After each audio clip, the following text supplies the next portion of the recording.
I hope y'all can't hear that noise. Can you? Can you hear it, Yes. Sean? Yes, we hear it. Wow, that's what I'm dealing with, okay?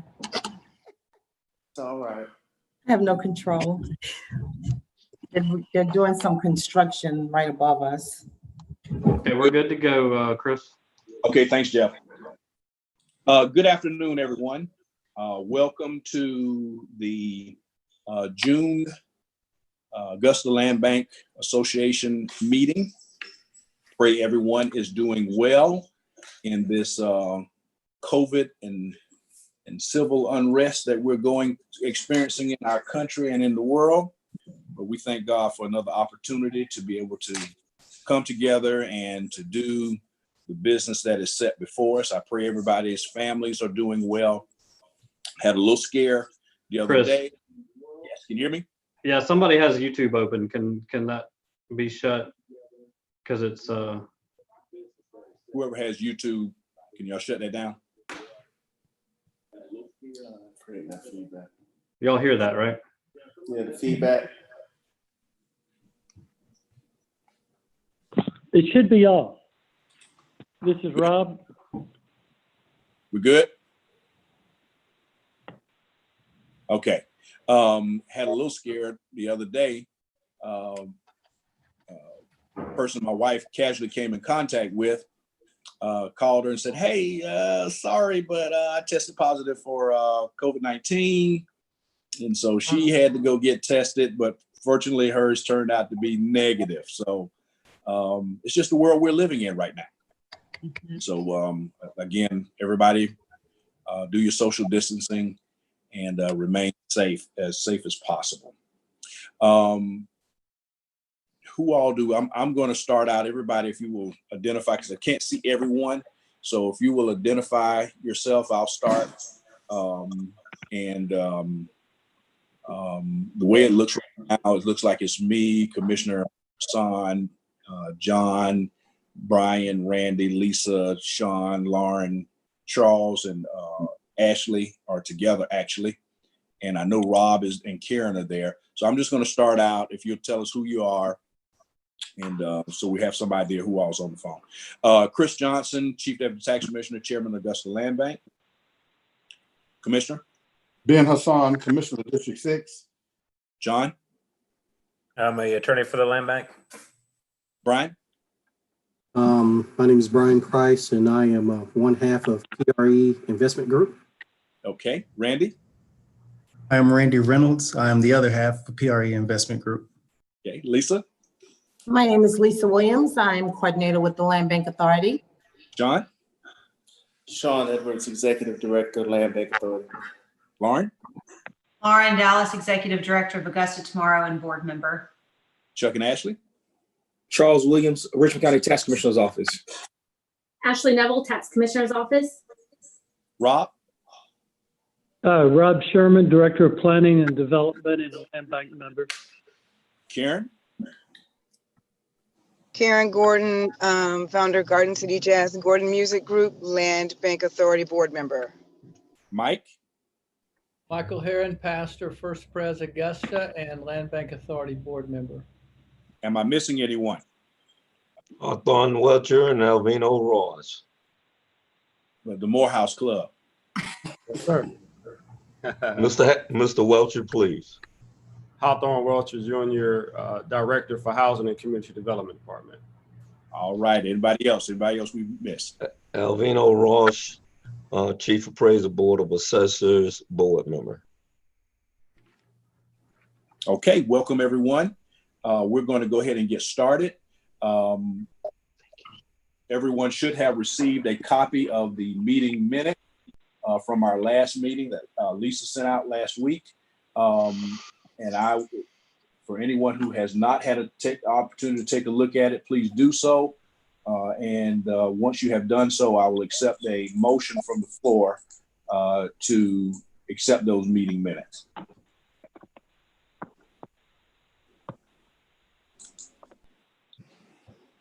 Move to approve with any necessary corrections, Mr. Chairman. Do I have a second? Second. Motion has been made and properly seconded to accept our meeting minutes. All in favor? Aye. Aye. Proposals, nay. Aye. Okay. At this time, we're going to go ahead and get started with our agenda. We're actually going to do executive session at the end this time. So we have several items to get through today. Item 2B, approve request from Director Welcher to sell parcel located at 1242 Pine Street to Capital Rise for continued housing development in the Laney Walker revitalization area. Director Welcher. Thank you, Mr. Chairman.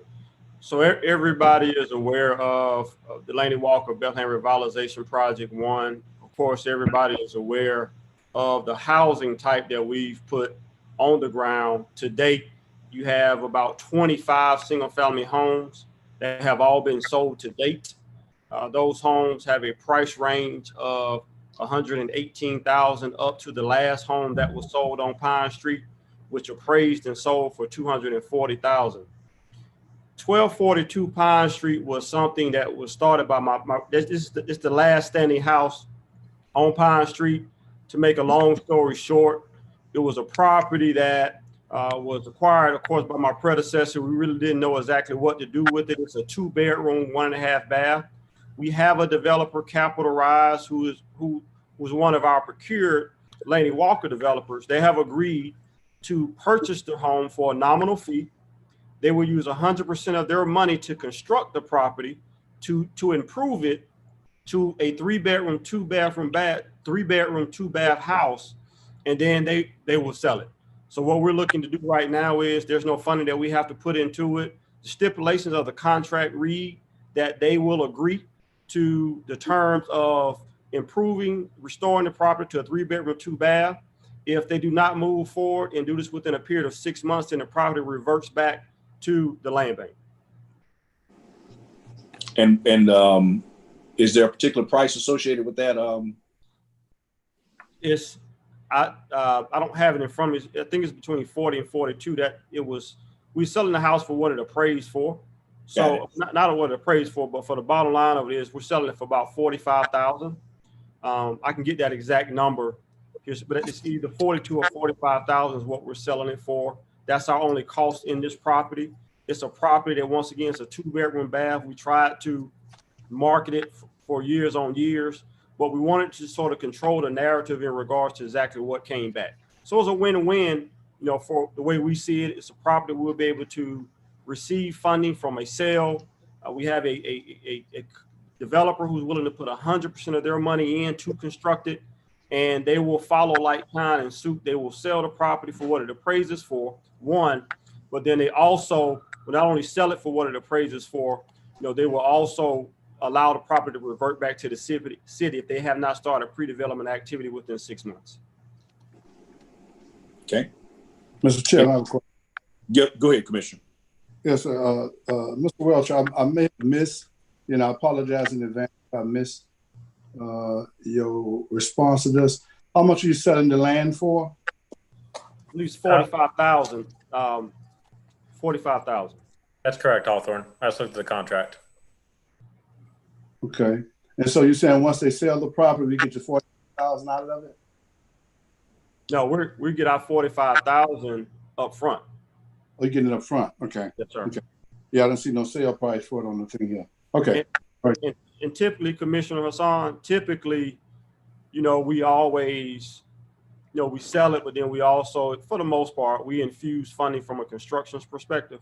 This is one of those situations where, we're not, sort of gave them a little discount on what we're selling it for because we're not putting any money into it for construction. They're bearing all costs.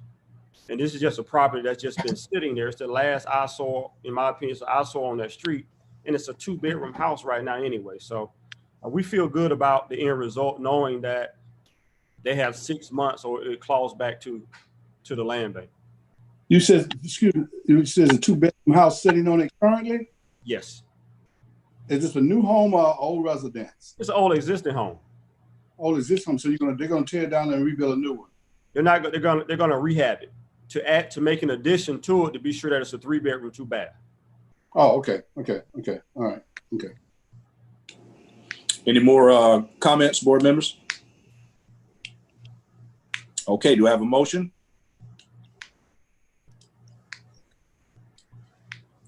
I'll make the motion to approve. Second. I'll have a motion to approve the sale of 1242 Pine Street by HCD to Capital Rise. All in favor, aye.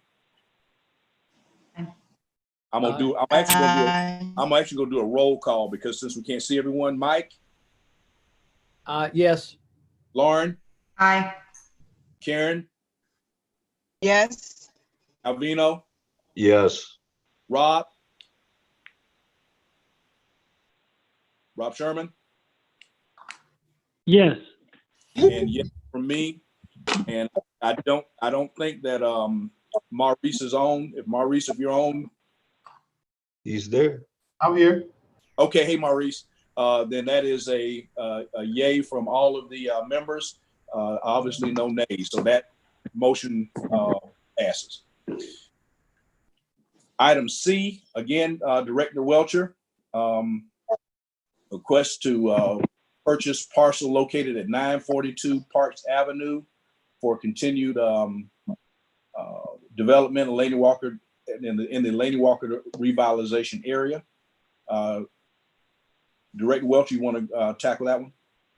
Yeah, so this is the opposite, where we have been approached by a interested seller of the property. Parks Avenue, of course, is directly a small artery off of our main Twig Street corridor. We are looking to acquire this property for $10,000. We got the property appraised. We're looking to acquire for what it appraised for. This will simply allow us to be able to continue our affordable and workforce development via the Twig Street corridor. And this is one that's in our inventory that you're actually going to sell. Is that correct? No, this is a purchase. Okay. Yes, Okay. so this is a purchase, and we're purchasing it for what it appraised for. And then you're going to put it into our inventory. Correct. Put it in your inventory for future development of a workforce and or affordable. Understood. Any questions, comments, board members? Do you have a motion? So move. I have a second. Second. Motion has been made and properly seconded to purchase 942 Parks Avenue, HCD purchase 942 Parks Avenue, and then put it into the land bank inventory. Lauren? Yep. Yay. Sorry. Karen? Aye. Maurice? Yay. Alvino? Yay. Rob? Yes. Mike? Yes. And I'm a yes. So that motion carries. Item D, approve request from Samuel Parkham to accept the donation of parcels located at 1908 Alabama Road, 229 Truman Drive, and 2207 Roosevelt Drive. Director Edwards. Jeff, can I go straight to a share my screen? I have to turn over hosting to me. Yeah, let me enable it. Okay, you can share your screen now. Okay. I'm gonna pull up maps.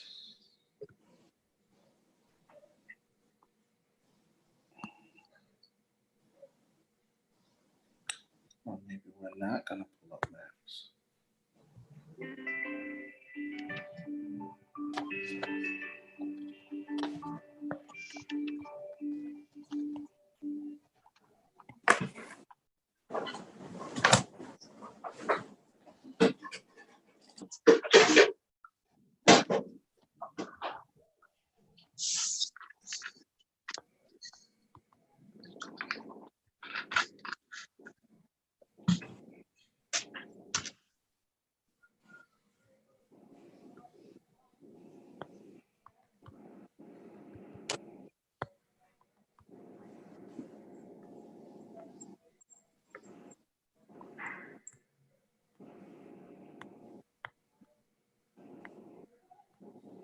Okay.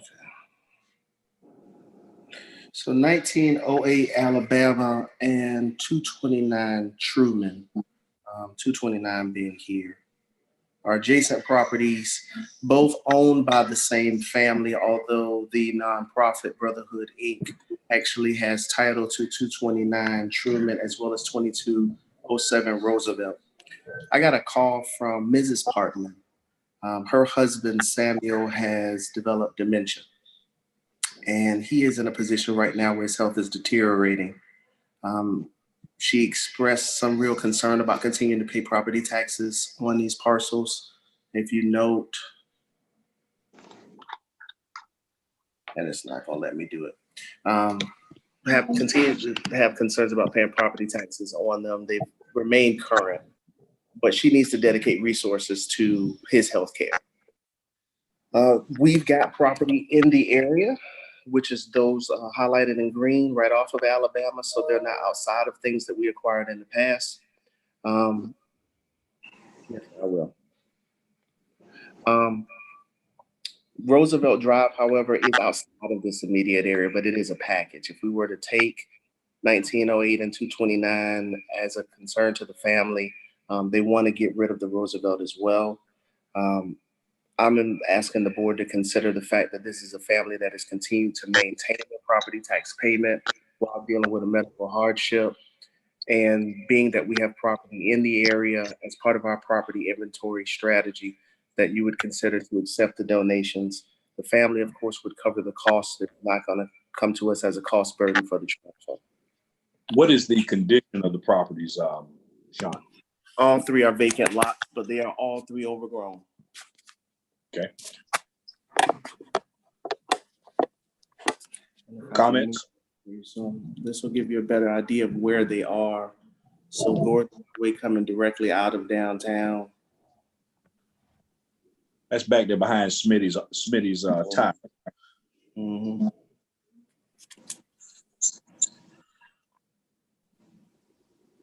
Mm-hmm. Yeah, I know exactly what that's.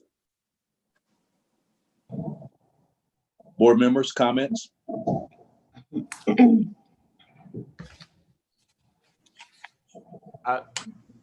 This is Hawthorne. Yes, sir. Those properties you see in green, of course, they are controlled either by the land bank or some aspect of a subsidiary of Augusta. I remember a while back we had conversation about the development of that, and I just think that's a hard pressed area. I'm not saying that you don't take the lots, but I just think that, what are you really going to do with them? Like even today, that's not prime property. Of course, we know what's on the other side of Gordon Highway. I just think you put yourself in a position now you having to maintain something that at the end of the day, now there are other existing properties in that area. So I think it's more of doing an assessment.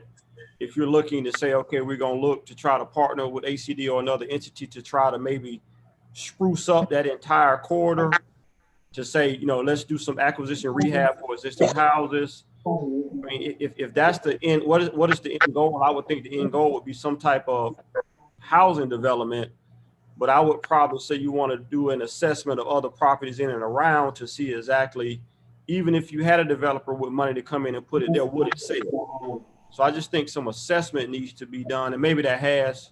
I don't know if Director Edwards can speak to that, but that's just my 2 cents on it, having a little familiarity with the area. Let me throw this out to you, Hawthorne, and also Maurice. So the area on the other side is what's going to be developed for retention pond and green space. Is that correct? The Hyde Park area. Yes. That's the other side, right? Engineers drainage improvement project. Correct. And I think they're going to do some green space in there as well. Is that correct? On the Hyde Park, and I think they're going to do some green space as well. It's been suggested along with that drainage improvement. Is that correct? Yeah, I think that you are correct. So I'm just wondering, does the properties on the other side, the ones that we have along with these particular three, would they somehow complement anything that's going? And I'm asking that, I'm really just kind of throwing this out. Would that somehow complement what the city would like to get accomplished over time. I don't think it will complement based on the drainage improvement project that's going over on the other side, but I think it could be a standalone development. I think it can. I know that there's a park over in that area that we've infused CDBG funds in. I think it's definitely a viable artery. I'm just saying, I don't know the condition of those properties right off. I'm trying to recollect from 5 to 7 years ago, but just the condition of doing partial inventory of every parcel there to create a plan. I don't think it's a bad thing if you're saying out of 50 properties, 25 are owner occupied. So we need to do rehab on those. And then the other 25, maybe some type of futuristic affordable housing. I mean, that gets you to step in the right direction. I would just hate to see us acquire the property, but then you're still looking at dilapidation. You're still looking at properties needing to be demolished and cleared. So now you're kind of adding to the property, taking on some properties, but you've magnified the property because of the other 30 or 40, 50 properties around it, not really having promise or seeing an outlet for it. Okay. Mr. Chairman. Yes, sir. To Mr. Welch's point, and we've been here before where y'all have sent me back, so I'm learning to do my research on the front end. We do have a party that is interested. They are not in a position right now, so I will share this layer. They would want to go in with rental housing. Okay. It would be submitting an application for foreclosures, which show in red, to help complement the donations and the land bank on property. Okay. They're not ready to submit that packet because they've got their architect, who is here local, working on what that design would be. They've not made a hard commitment. So I will put that before the board. And taking on the properties, Mr. Welch is absolutely right. We're taking the chance of being able to do something with it, but we do at least have some interest. And the number of potential foreclosures in the area would give us enough property, assuming the taxes aren't paid, that even through city partnership, we might be in a spot to be able to go ahead and move these units because of the amount of control. Yeah, that makes a great difference. I mean, just looking at the tax delinquency, that makes a great difference. Board members? Hey, Chris, I have a question. Yeah. Do we have the funding in the land bank to maintain the property? 3 additional. I'm sorry, sir, you go ahead. Yes, Rob, I'm sorry. Yes, we do. We took and so let me expand on Rob's question. Rob knows, and I think most of the board should realize, we did take a heavy hit this year early because of what happened at the property at Diagnac Street, along with the accelerated audits that we had to do from some of the past years that had not been resolved. And so we took a tremendous financial hit the first quarter of this year. But Rob, to answer the question, we do have the money in the land bank to be able to maintain those additional properties. Okay, thanks. Director Edwards, Alvino, would you show the subject properties we're talking about again? Because I thought you said they were correct in taxation payment, but then they showed up as delinquent on your map. Anything that's a year or more will show up on this end though. Yeah, and remember, we can't pursue it judicial realm unless it's 2 years. So would you highlight again the parcels that are delinquent? So this will show anything that's current year late, exempt from taxes, including church property, city-owned, school board, anything that comes up where it's not going to pay taxes will show up highlighted. Did not the subject property just get highlighted? Yes, sir. Let me go ahead and do an identify and see if it will let me pull up that exact one.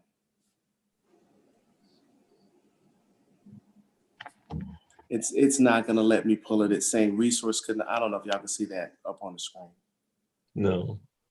Okay, for some reason, I'm getting an IT alert that says it could not be loaded because the app's transparent security policy requires a secure connection.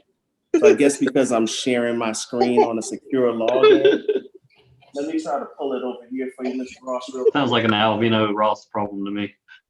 Now welcome to my world. You know, I ask sometimes, who are we protecting ourselves from? Ourselves?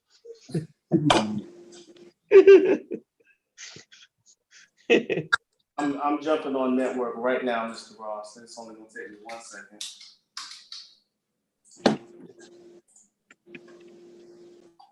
So 1908 Alabama Road shows delinquent for 2019, which again, we couldn't foreclose on until she was 2 years delinquent. 229 Truman, owned by the Brotherhood Inc., the nonprofit that the husband owned, is more than 2 years delinquent. So they've maintained the one that's in Mr. Partman's name, but the nonprofit's property is multi-year delinquent.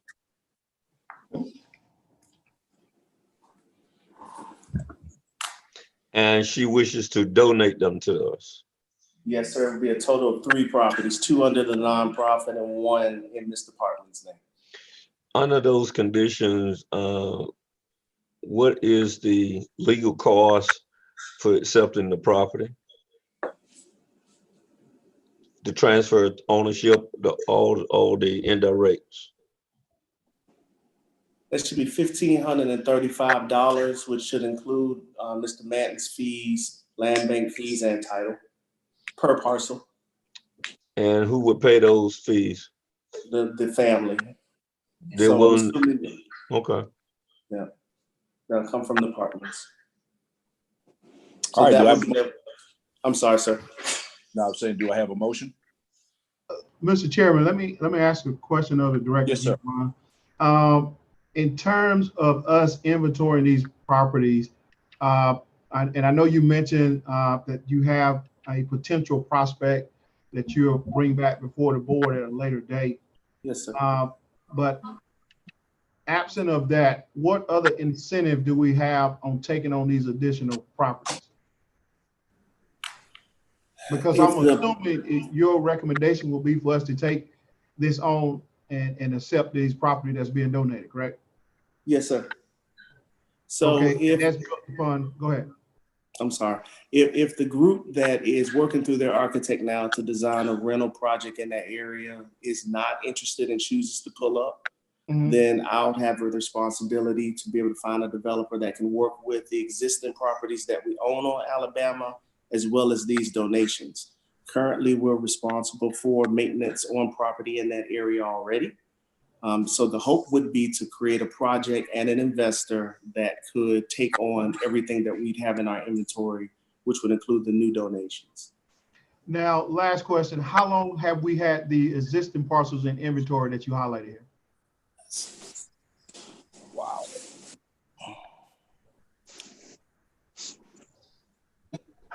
We had 1917 since 1999.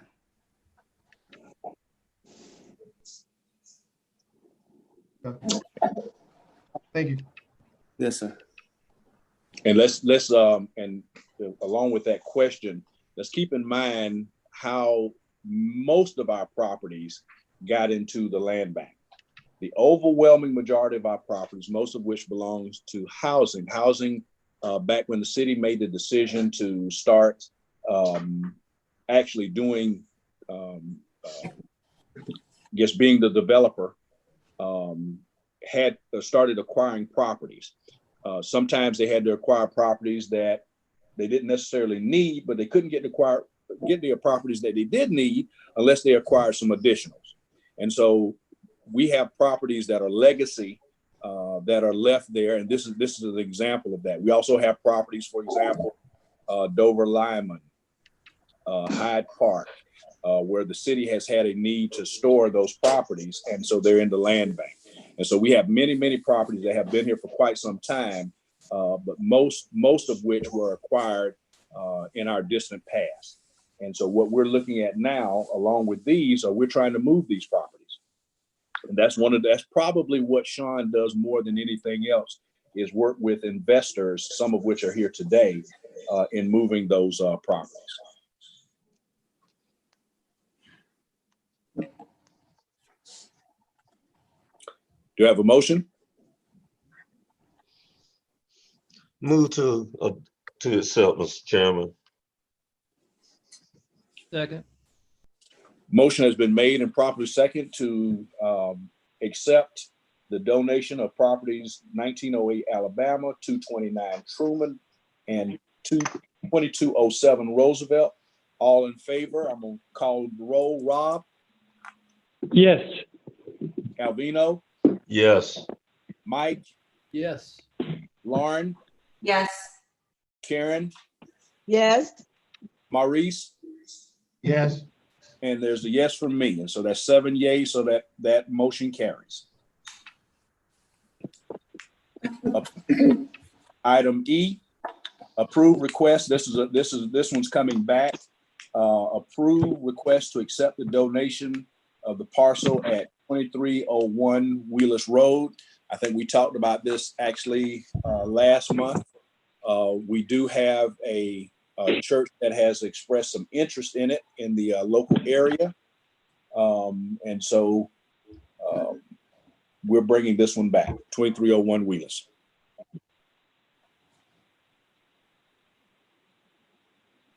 Do I have a motion?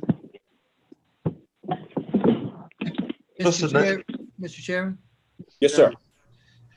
I wasn't here last month, I'm sorry, but could you clarify what are you referring to as a church that's interested, or is there anything, what's maybe a little more detail on the property? Yes, sir. So we have a property that is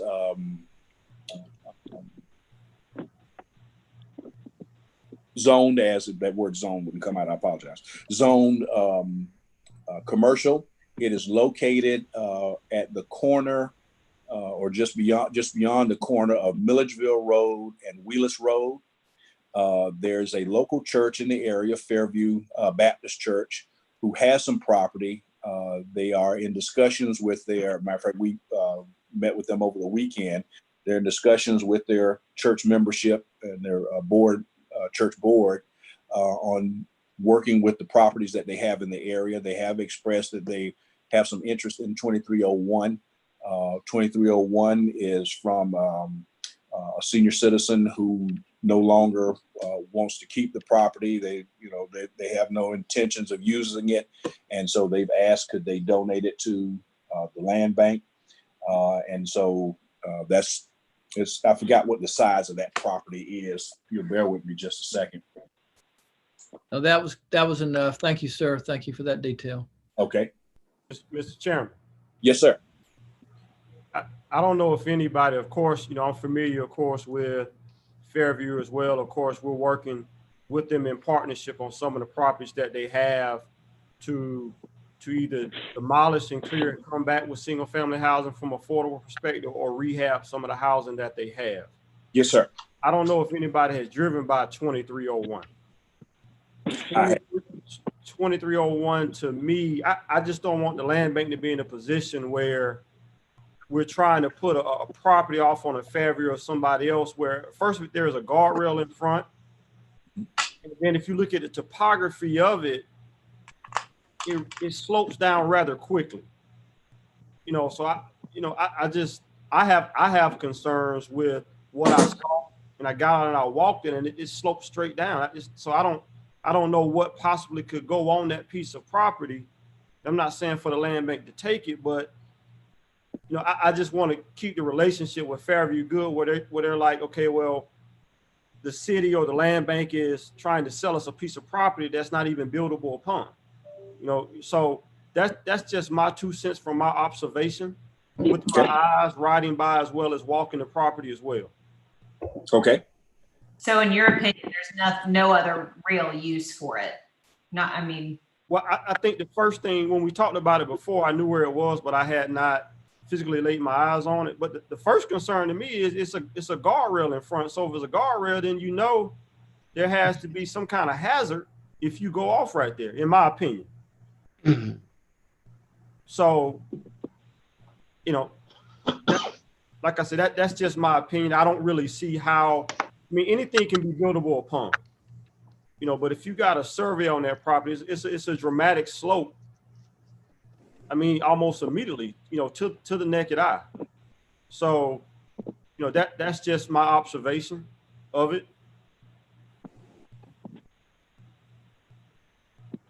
Mr. Chairman. Yes, sir.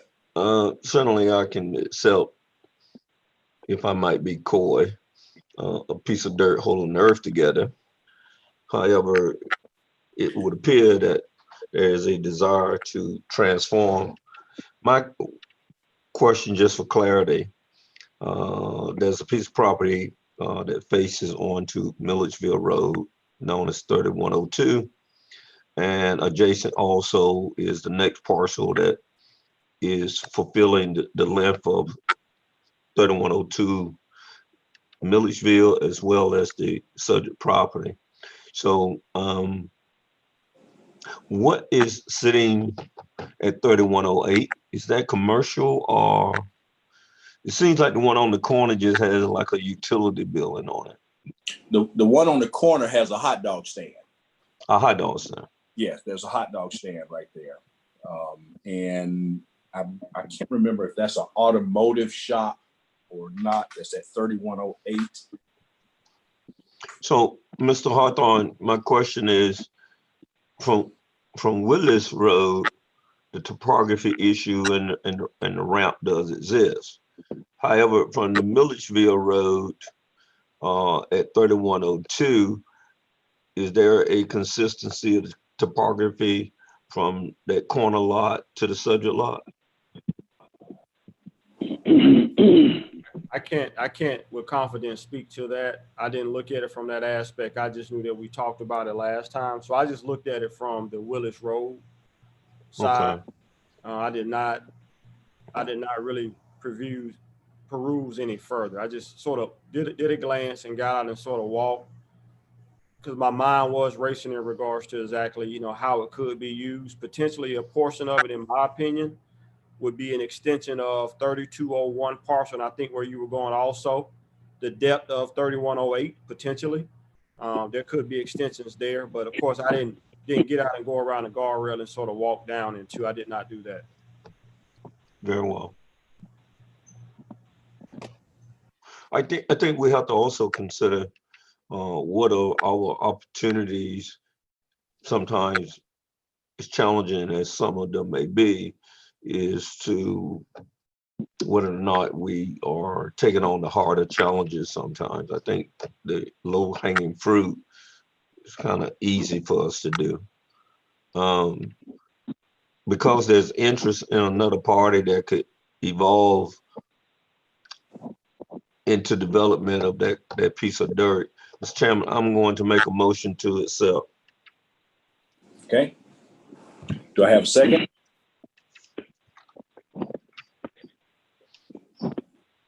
Second.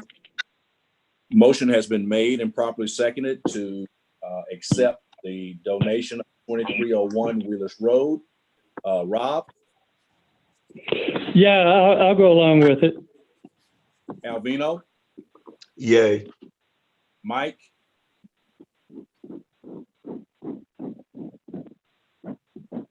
Mike?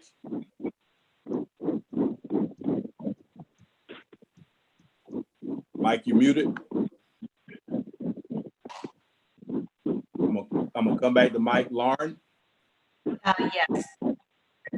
Karen? Yes.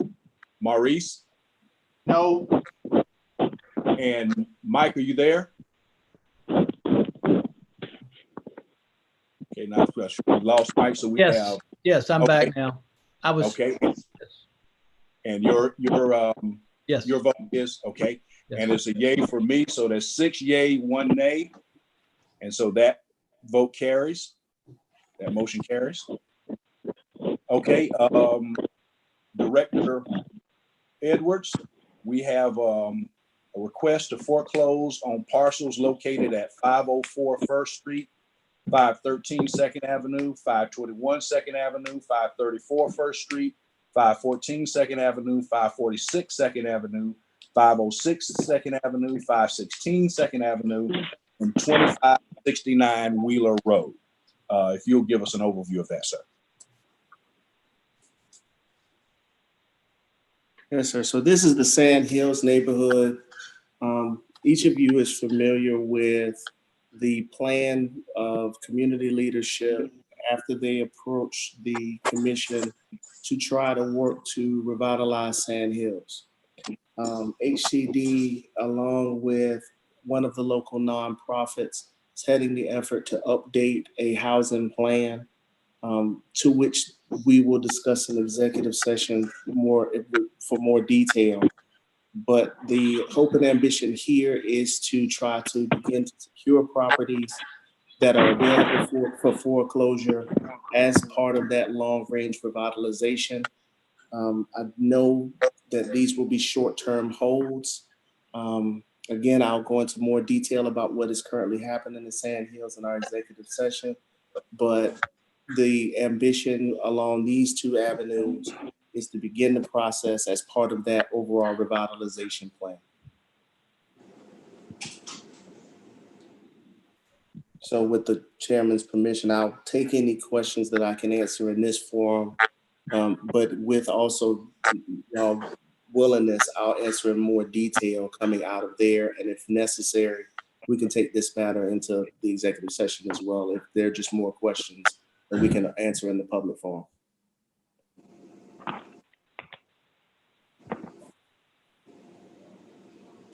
Hey, Sean, Yes, ma'am. Chris had to step out for a few moments, okay? Okay. Were there any questions from my board? Well, Sean, I've got a question. This is Rob. Yes, sir. So is the proposal to, and we may not be able to discuss this at this point, but is it for single family homes on the lots as they are, or with a plan to combine the lots? The end product is yet to be determined.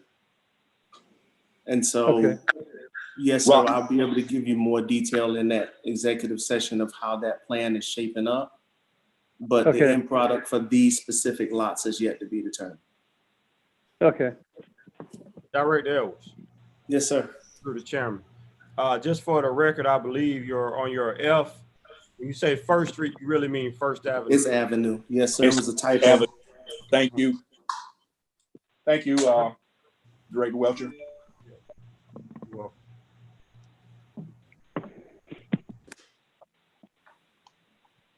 Mr. Chairman, to Mr. Edwards, what's your typical lot sizes that are within this request? By frontage?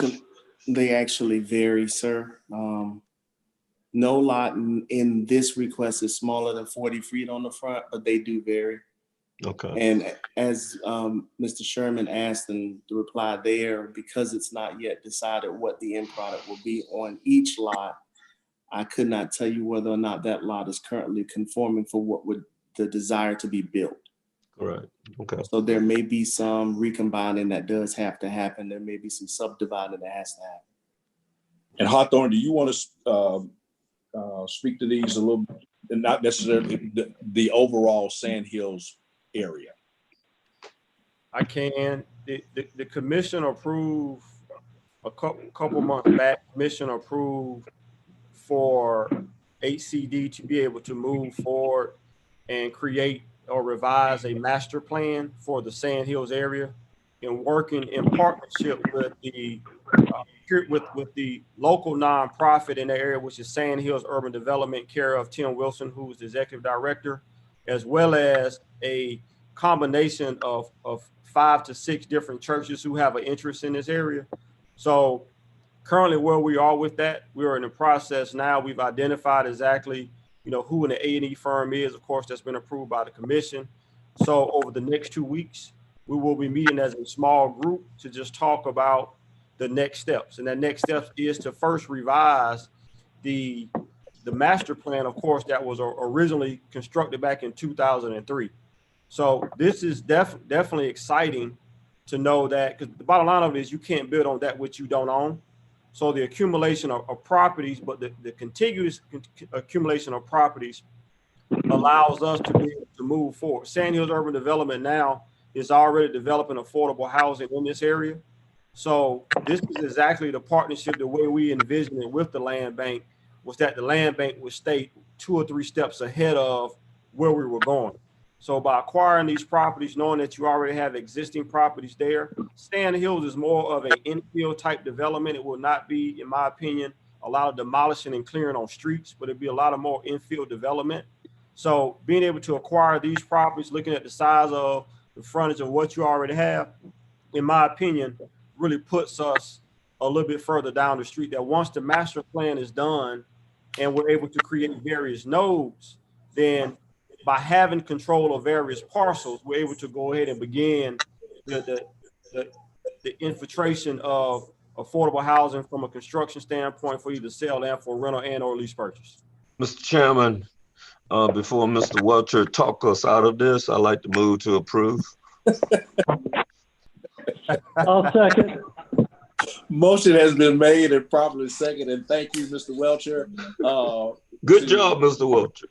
To request foreclosure on the properties at 504, 534 First Avenue, 513, 521, 514, 546, 506, and 516 Second Avenue, as well as 2569 Wheeler Road.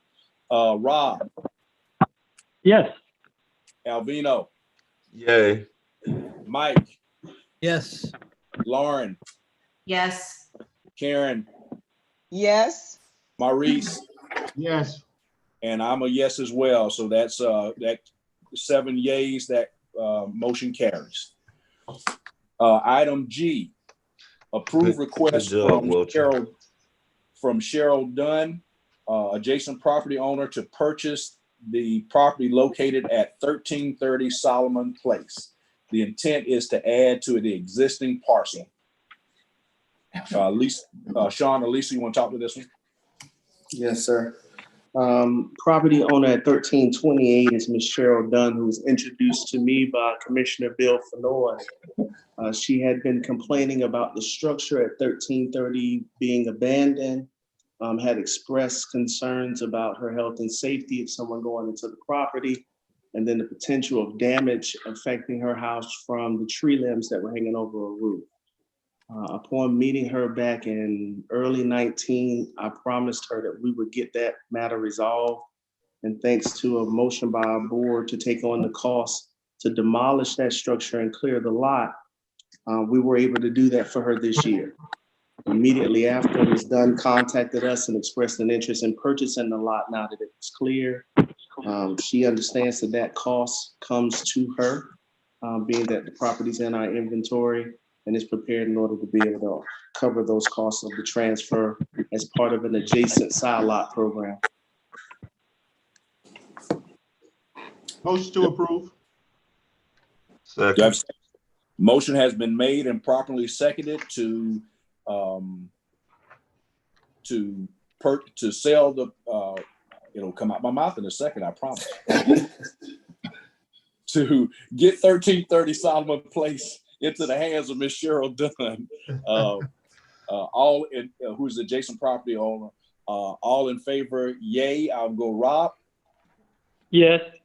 Alvino. Yay. Mike. Yes. Lauren. Yes. Karen. Yes. Maurice. Yes. And it's a yes for me, so that's 7 yays, and that vote carries. Item H, approve request from Marcus Dunn, adjacent property owner, for assistance with foreclosure on property located at 3818 Sherry Street. It's a trailer to add on to his existing residence. Director Welcher, Director Edwards. You want me to speak on it, Sean? Yeah, I'm gonna have Lisa take that one, sir. Okay, so the client was quoted a sale price on a said property. The property's assessed value is $12,569. As an adjacent property owner, he gets the 30% 30% of the assessed value. And so the property value with the 30% would be 3,770. Added on to that is the delinquent taxes and land bank's fees of $3,105, totaling $9,232.70. The client requested that he not pay the taxes, the delinquent taxes, which were $2,357, bringing his total amount to $6,875. That was the price that he wanted without the taxes, and he also counter offered at $5,000. What's the condition of the property, Lisa? He wanted to go ahead and try to fix it up and have a family member move in. His property is directly adjacent to it. He is located right on Sherry. He's located on Christie Street. And the property that he wants is directly to the side of him, 3818 Sherry. And he said he just wanted to go ahead and fix it up and have a family member live in it. Is this Lisa? Go ahead, Rob. Go ahead, Rob. Hey, I'm sorry, but I was going to ask: is he planning on keeping the parcel separate from his? He said he was going to join it. Okay. Does he have a house on? He wants to add it onto his existing parcel. Does he have a house on his existing parcel? Yes, sir, he does, and he lives on it. It's a very nice house. If you can go there so they could see. Can you go? Yeah. Show the picture. Keeps it real neat. Yeah. Okay. And apparently that, I'm sorry, Rob. I was just going to ask, what kind of condition is the trailer in? See, that's his trailer right there. The other trailer, he said, was not, he said it was in enough condition, whereas to the fact he could fix it up. Yeah. So I guess where I'm going, technically, you can only have one dwelling per parcel. So technically, he would need to keep it separate. Okay, I don't think he would have a problem with that. Okay. So at the end of the day, he quoted a counter offer of $5,000. So we have a adjacent property that we quoted 9. The adjacent property owner would like to acquire it, and he has made a counter offer of $5,000. Yes, sir. I'll make a motion to accept it or to approve the request. I'm sure he'd be excited about that. Do I have a second? Second. The motion has been made and properly seconded to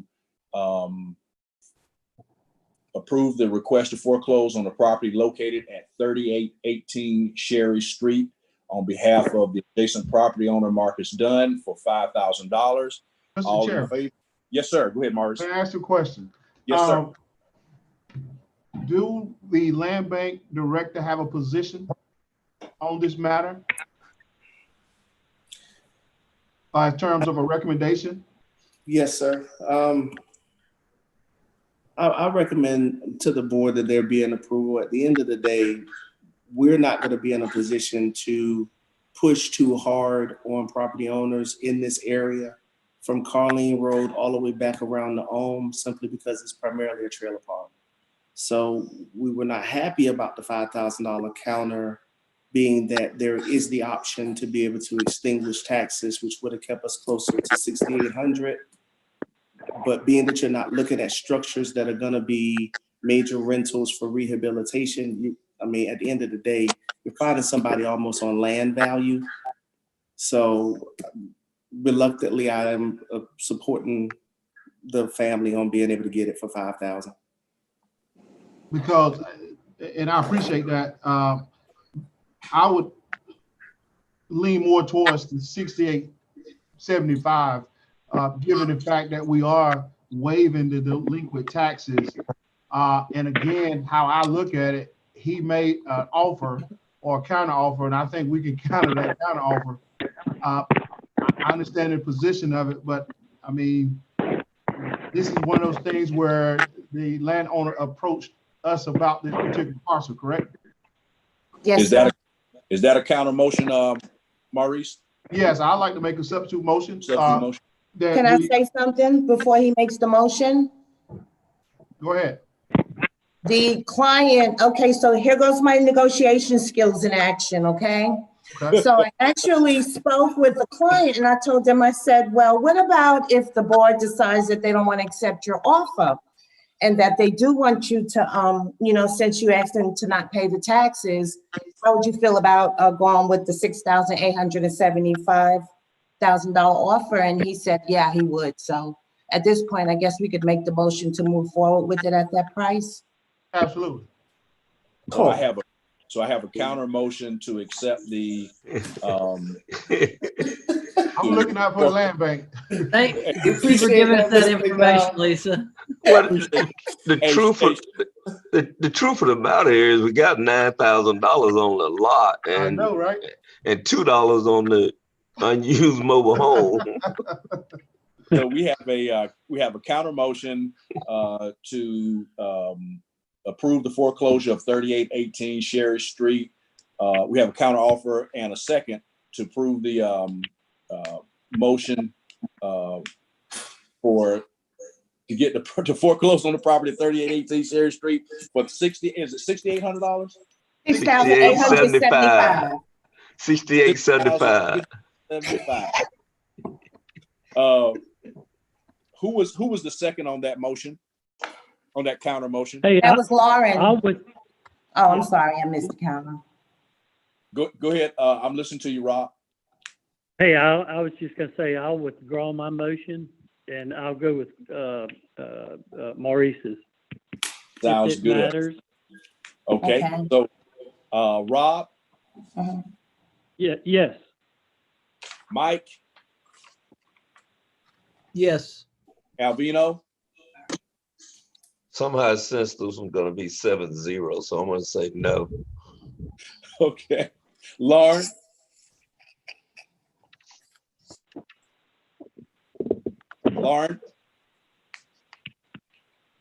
I'll come back to Lauren. Karen, I got kicked out of the meeting, so I missed most of that. So it was a counter motion, a substitute motion to accept his 69 is greater than 5. That's your answer. Yeah, $6,875. Maurice did a counter motion to get him to prove the foreclosure, but for $6,875. yes, thank you. Maurice, Yes. and I'm a yes. And Lauren, are you there? Yes, sorry, I was on mute. Yes. Okay. So that motion carries six yeas, 1 nay.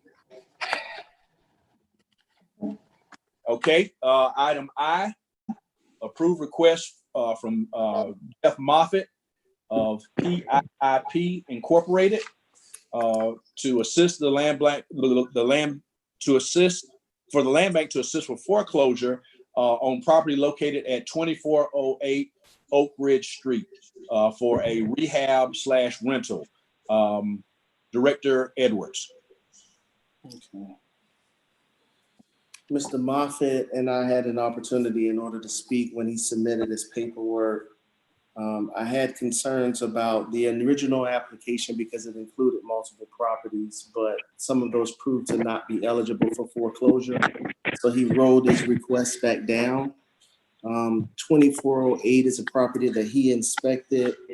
He not only is a special contractor, but also is a licensed property assessor doing foreclosures for HUD. And so I thought that his experience being in that role since 1996 was sufficient to make an assessment. He believes that he can complete the work required on the house for approximately $20,000.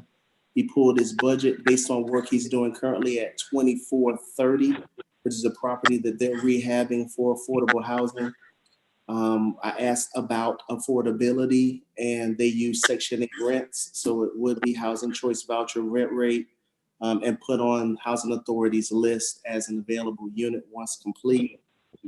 So with the delinquent taxes on it, the amount of money that would be collected on behalf of the land bank, getting a blighted structure back on the tax roll and then providing affordable housing, we thought we would recommend approval. Comments, questions? Move to approve. Second. Motion has been made and properly seconded to assist with foreclosure on property located at 2408 Oak Ridge Street on behalf of Jeff Moffitt of PIIP Incorporated. Rob? Yes. Albino? Yes. Mike? Yes. Lauren? Yes. Karen? Yes. Maurice? Yes. And that is yay from me. And so that is 7 yays. That motion carries. Okay. Moving on with the agenda. Items for discussion. Is that going to be, that's not executive session yet, right? No, that's nothing. Okay. But I do have a couple things I'll go ahead and throw a couple things in there. Okay. One thing that occurred, some of you probably saw, I won't go into great detail, but I'm going to talk about that and another item along with it. Some of you may have seen yesterday that one of the commissioners had some concerns about some property located in the land bank off of Perry Street. And as a result, had initially requested that the land bank be disbanded. I think the commission and Commissioner Hassan, if I say this wrong, please correct me. But the commission made a decision late yesterday to go back and do some further discussion before that item is considered. We were aware from code enforcement that there were some issues associated with the said properties on Perry Avenue. Terrence Widener contacted us. We contacted Mr. Welcher. Mr. Welcher's organization immediately got engineering out to start doing work on those properties. And so this is more of an awareness that occurred. I didn't want you guys to hear it from the streets. I wanted you to hear from me that had occurred, and to let you know that we are any properties that are in the land bank, whether they're properties from acquisition directly from the land bank or they belong to housing and community development. Those are properties that we are trying to ensure that they're maintained properly. Commissioner Hassan, do you have anything you want to say about that? No, I think you're absolutely right in terms of how it's probably be addressed again if it's addressed at all. It was one of the items that was sent back, if I'm not mistaken, in terms of sent back and was pushed forward to the committee cycle that we'll discuss because we closed out early for the sake of time. So I think it was one of the midst of those. And to be fair, to be honest, I'm not quite sure whether that was going to be the only thing that Commissioner Weeks was going to address around his attempt to actually abolish, but it did seem that was leading the charge, but we never got down to us for lack of pushing it forward to the next commission, which is the next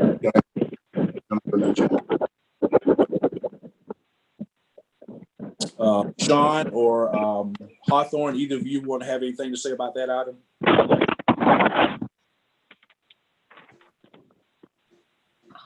Yes, sir.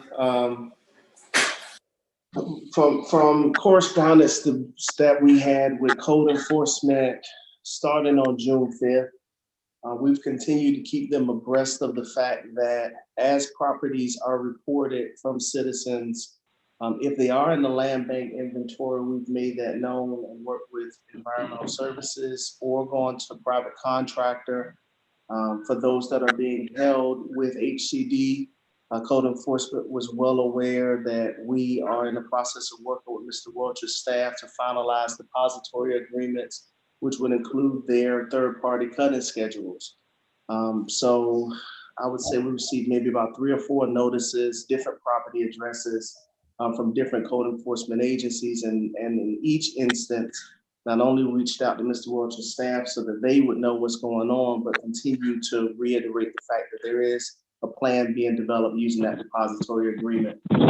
So we were taken a little bit aback by the item, but felt prepared to speak on the matter.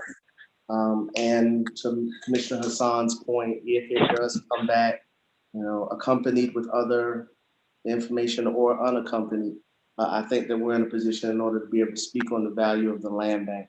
And unless Mr. Warcher has a comment, sir, and in the event that he does, I'll go after. There's another piece that I would like to be able to share about land bank's value with the board, shared with me by Mr. Ross. Only thing I will say is that we are working in partnership. We are aware.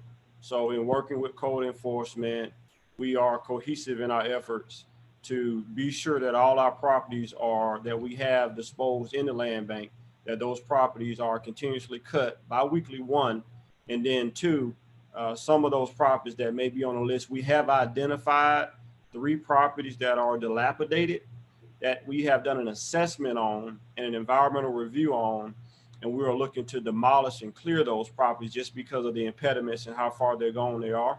So we're working in lockstep and key with the land bank to demolish and clear those properties and come back with single family homes as well. So that's all I will add, but we're all in accordance. And I would just add 2 cents to that, not to belabor the point, but there are some discussions behind the scene. Unfortunately, the agenda item kind of got ahead of those internal discussions that we're having in terms of development of a robust strategy to not only address those properties that HCD have in inventory to land bank, but also look at it globally, holistically, as to how can we cross-pollinate our engineering department with our Parks and Recreation department, with our environmental services at HCD, where we have a plan in place that we're going to present to the commissioners, hopefully at next commission meeting, where we create zones and we create tiers. So if it's a tier 1 or tier 2, then it gets more attention, but also look at it from the standpoint that once we start getting down into the weeds of this, if you will, pun intended, what we recognize was most of our different divisions or different departments experience the same areas of concern and uses District 1, District 2. And we're all utilizing the same resources, whether it be inmate labor or on-call contractors.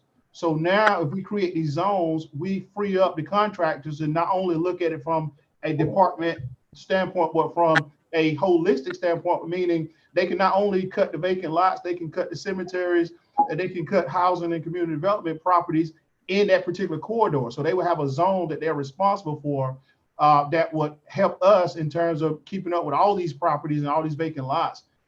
So we're in development stage of that, but we'll be rolling that out really, really soon. And this is something that, what we've been working on in concert with HCD. So we had a plan in place. We hadn't rolled it out yet, but we're going to get an opportunity to get before the body to discuss it and then move forward in execution. Okay.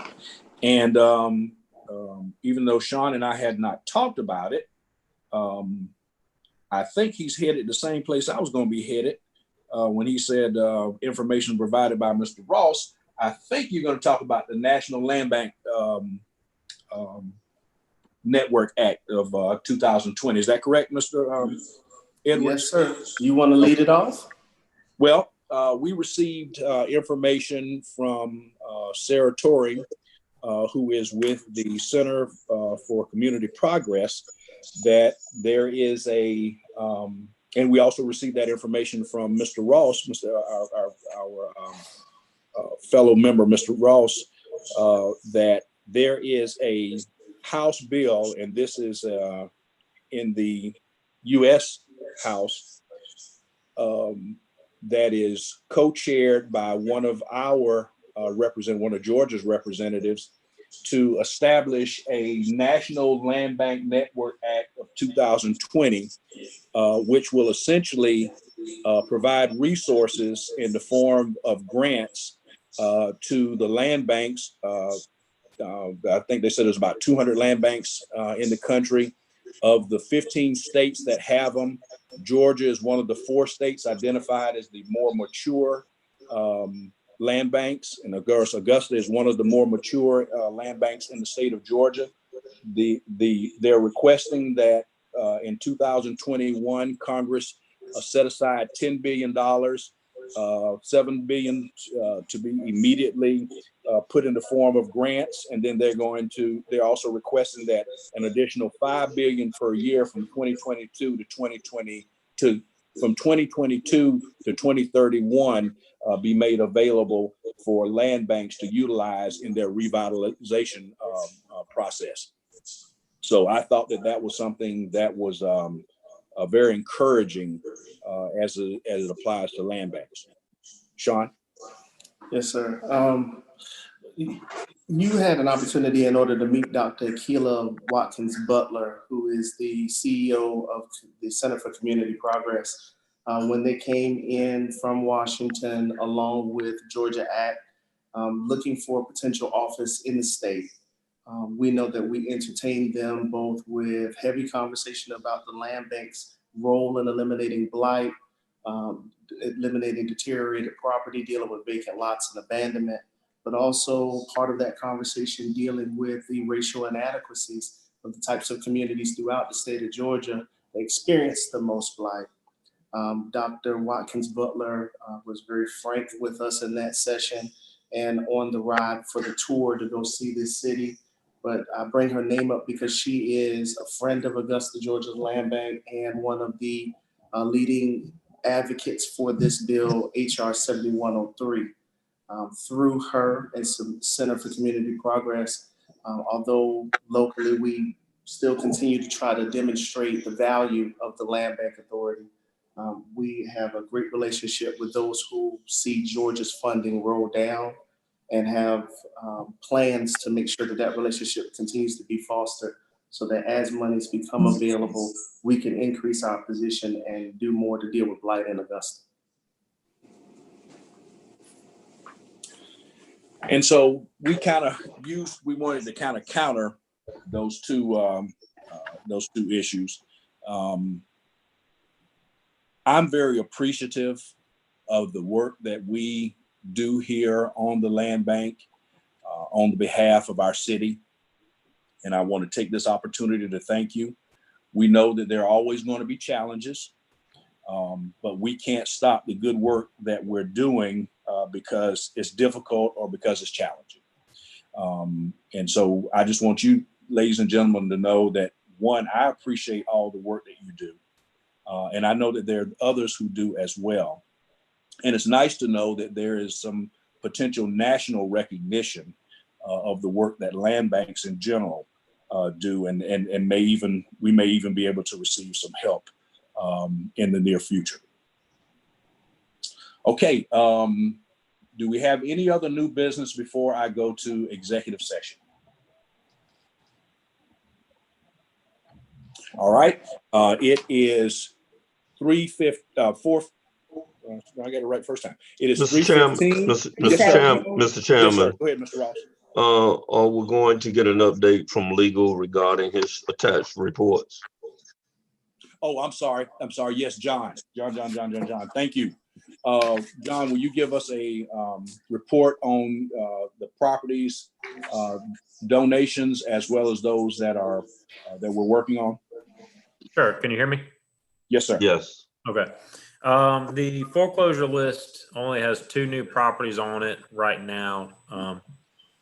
That are the last 2, I think it is. I don't have it in front of me. Clark Street, and the other one is 503. Once.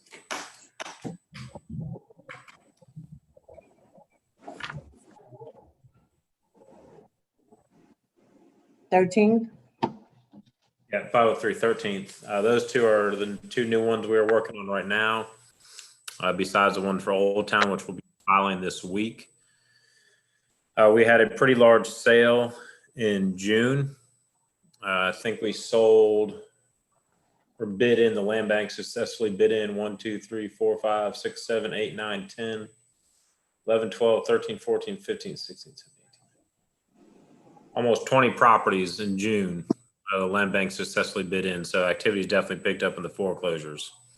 As far as donations, everything's moved along smoothly. One note is that we are not able to go forward on one of the donations on 15th, as there is an outstanding mortgage on the property. And I explained to the donor that until that is removed, we cannot accept the property. 1658 15th Street. Yeah, Mr. Fears. Okay. I move that we accept this report for information. Do I have a second? Second.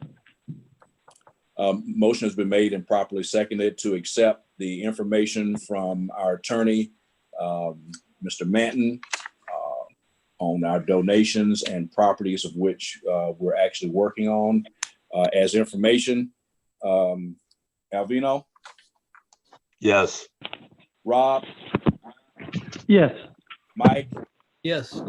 Lauren? Yes. Aaron? Yes. Maurice? Yes. And I am a yay as well. Do we have any other new business? Okay, then at this time, I make a motion that at 3:18, we go into executive session. Do I have a second? Second. Motion has been made and properly seconded to go into executive session, which will include all of the board members and advisors along with Chuck and Ashley. All in favor, Rob? Yes. Alvino? Yes. Mike? Yes. Lauren? Yes. Karen?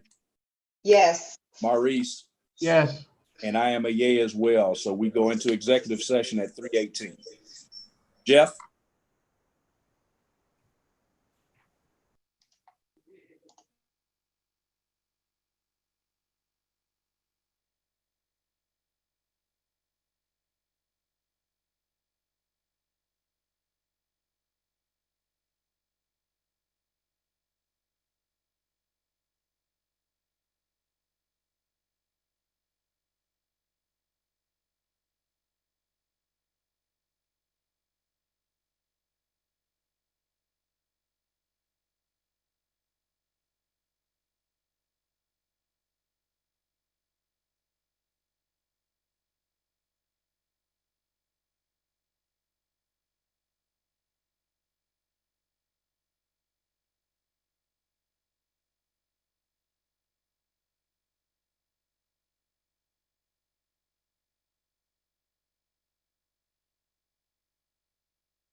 Chris, there's a Michael Heron waiting to come in. Is that somebody? Yes, please bring him in. Yeah, please bring him in. Okay. And John, I do need to make a motion to go back into regular session. Is that correct? Yes. Okay. All right. Motion to go into regular session. Do I have a second? At 4:09 p.m. I'm sorry. Second.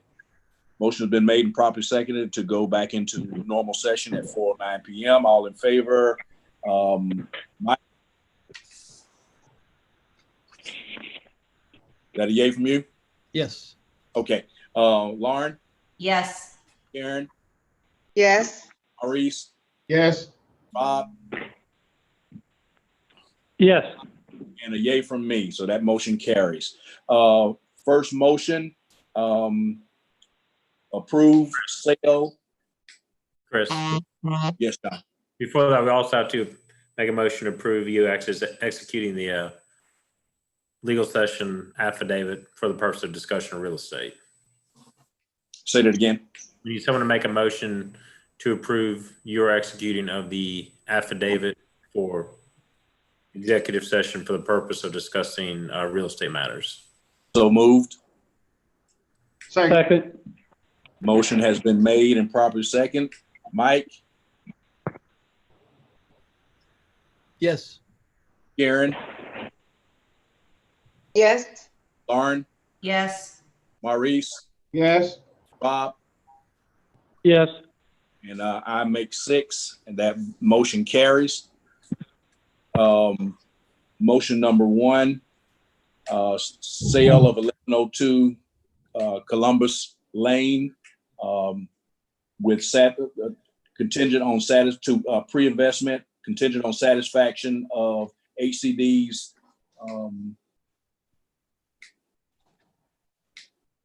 what's that request for Hawthorne? I'm sorry. Contingent upon satisfaction of ACD developmental ask. Contingent on satisfaction of HCD's developmental request. Do I have a second? Second. Motion been made and properly seconded. Mike? Yes. Karen? Yes. Lauren? Yes. Maurice? Yes. Rob?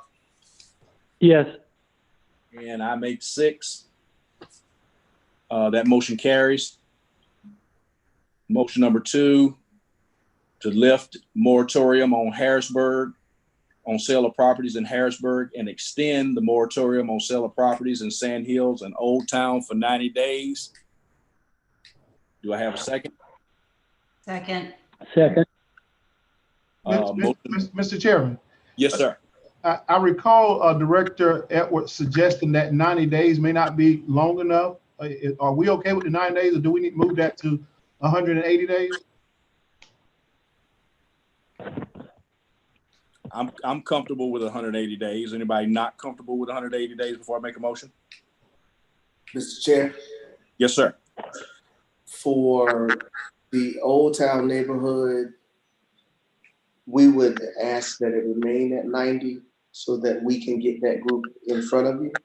And Understand. they request something additional that we add to it. But I do appreciate Mr. McDowell on Sand Hills. The 180 definitely makes sense there. So if they need to be separate motions, I understand. Okay, I'll do them all 3 as a separate motion. Motion to lift the moratorium on sale of properties at Harrisburg. Do I have a second? Second. Motion has been made and properly second to lift the moratorium on sale of properties at Harrisburg. All in favor, aye. Mike? Yes. Lauren? Aye. Karen? Yes. Rob? Yes. Maurice?